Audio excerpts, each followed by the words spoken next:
your second pick 5, the favorite reading machine, Hockey Hook.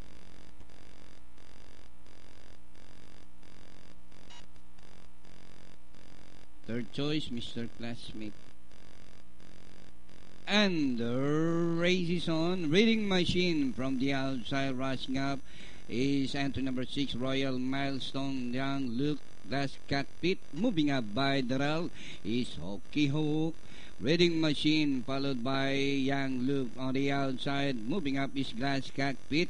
Down on the inside is Hockey Hook. And inside the last 800, Reading Machine by a length and a half, Glass Cockpit in second. Hockey Hook is running by Darrell on the outside, Young Luke and Royal Milestone.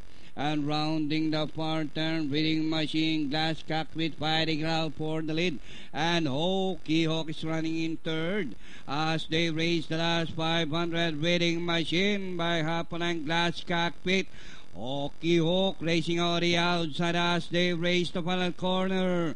Reading Machine by a length and a half, Glass Cockpit in second, and Hockey Hook on the outside third. And nearing the finish line, Reading Machine followed now by Stunning Success and Glass Cockpit on the outside, Hockey Hook. And nearing the finish line, Reading Machine by about 4. And finally, the horse of Mr. Nardinabal, Reading Machine, finished the game. Second, Stunning Success, Glass Cockpit, Hockey